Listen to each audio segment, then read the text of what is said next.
एनसीसीआई की बड़ी कार्रवाई। दुबई में मुकीम टिकटॉकर आसिफ लगारी जैसे ही मुल्तान एयरपोर्ट पर उतरे तो उन्हें गिरफ्तार कर लिया गया। आसिफ लगारी अनएथिकल टाइप कंटेंट बनाता था जो हम फैमिली के अंदर बैठ के नहीं देख सकते। इसका जो नाम था वो ईसीएल के अंदर डाल दिया जाता है। जैसे ये पाकिस्तान उतरा है। आमिर साहब, ये पूरा मामला था क्या? लगारी साहब अभी इंटरव्यू होते हैं और उन्हें गिरफ्तार कर लिया जाता है, हथकड़ी लगाई जाती है और एनसीसीआई जो है वो उन्हें गिरफ्तार करके ले गए। क्या वजह बनी? क्या ऐसा उन्होंने सोशल मीडिया पे एक्टिविटी कर दी है कि जो के आते ही उनकी मेहमान नवाजी शुरू हो गई है? एक्चुअली बात यह है कि ये हमारे हाथ में ये मोबाइल फ़ोन एक ऐसी चीज़ आ गई है जिसको हम अब अनएथिकली यूज़ करना शुरू कर चुके हैं। तो आसिफ लगारी अनएथिकल टाइप कंटेंट बनाता था और इस तरह का कंटेंट था, वल्गर था, जो हम फैमिली के अंदर बैठ के नहीं देख सकते। अच्छा, इसके अंदर 1 साल कबल 2024 के अंदर एफआईआर दर्ज होती है। उसके बाद एजेंसीज इसको ढूंढना शुरू कर देती है और इसके ऊपर काम शुरू हो जाता है। उसके बाद इसका जो नाम था वो ईसीएल के अंदर डाल दिया जाता है कि जैसे भी नो एग्जिट लिस्ट में था। जैसे ये पाकिस्तान उतरा है तो इसको एनसीसीआई ने वहाँ से धर लिया है और उसको पकड़ा है। उसके बाद इसका सारे जो अकाउंट्स थे उनको देखा गया और सारा जो इसका कंटेंट था सारा वल्गर कंटेंट था और इस तरह का कंटेंट था जिसको हम फैमिली के अंदर बैठ के नहीं देख सकते। और ये कंटिन्यूसली इसी तरह का कंटेंट प्रोड्यूस करता जा रहा था। उसके बहुत सारी शिकायत थी और ये सारी चीज़ें नज़र में रखी हुई थी। उसके बाद जब एनसीसीआई ने इनको गिरफ्तार किया उसके बाद कल उनका 4 दिन का रिमांड भी अब ले लिया गया है और अब इससे सारी पूछ होगी, तफ्तीश होगी और देखा जाएगा कि इसके अंदर इनके अंदर क्या क्या चीज़ें सामने आती हैं। तो अभी तक इसको गिरफ्तार कर लिया गया है। मुल्तान एयरपोर्ट से जैसे लैंड होता है तो ये बेखबर था तो इसको वहाँ से धर लिया गया है।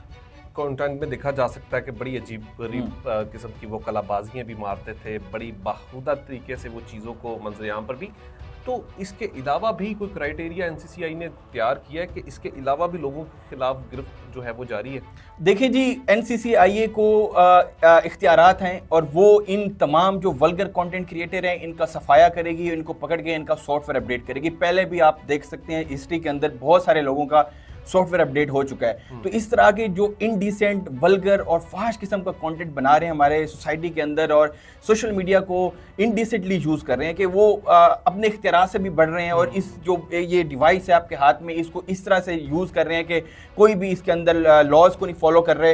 एक्चुअली हम एक मुस्लिम और अमन एक मुआशरे के अंदर रहते हैं। हमारे भी कुछ लॉस हैं, कुछ बाउंड्रीज हैं कि हमने हर चीज़ को एक एथिकली यूज़ करना है, एक हदूद के अंदर यूज़ करना है। तो हदूद से जब आप बढ़ जाते हैं तब कानून नाफिज करने वाले इदारे आपके ऊपर शिकंजा सख्त करते हैं। जब आप उनकी गिरफ्त के अंदर आते हैं तब आप फड़फड़ा नहीं सकते। तो एनसीसीआई पाकिस्तान का ऐसा इदारा है, मैं उनको सल्यूट पेश करता हूं कि वो इस तरह के जो इनडिसेंट कंटेंट बनाने वाले सारे कंटेंट क्रिएटर हैं इनको ऊपर इनको पकड़ रही है और इनका सफाया कर रही है। तो ये भी उसी सिलसिले की कड़ी थी जो अब उनके हाथ लग चुका है। आसिफ लगारी, क्या लगता है अब आगे मजीद क्या करने चाहिए? ज़हर इन्वेस्टिगेशन के बाद बहुत सारी चीज़ें आप उनके साथ राब्ते में भी है ज़हर के इदारे के साथ, तो मजीद कोई इंकशाफात हो सकते हैं? देखें, अभी तो 4 दिन का रिमांड हासिल कर लिया गया है। इसका अच्छे से सॉफ्टवेयर अपडेट होगा और इससे सारे जो भी चीज़ें थी वो सामने आएंगी। इनके जितने सोशल मीडिया अकाउंट से उनको फ्रीज कर दिया जाएगा और उनके हैंडलर्स जो थे उन तक भी काम किया जाएगा। जी, 4 दिन की अभी इन्वेस्टिगेशन है और इसको इन्वेस्टिगेशन अभी प्रोसेस में है। इसके बाद हम देखेंगे क्या चीज़ें सामने आ रही हैं।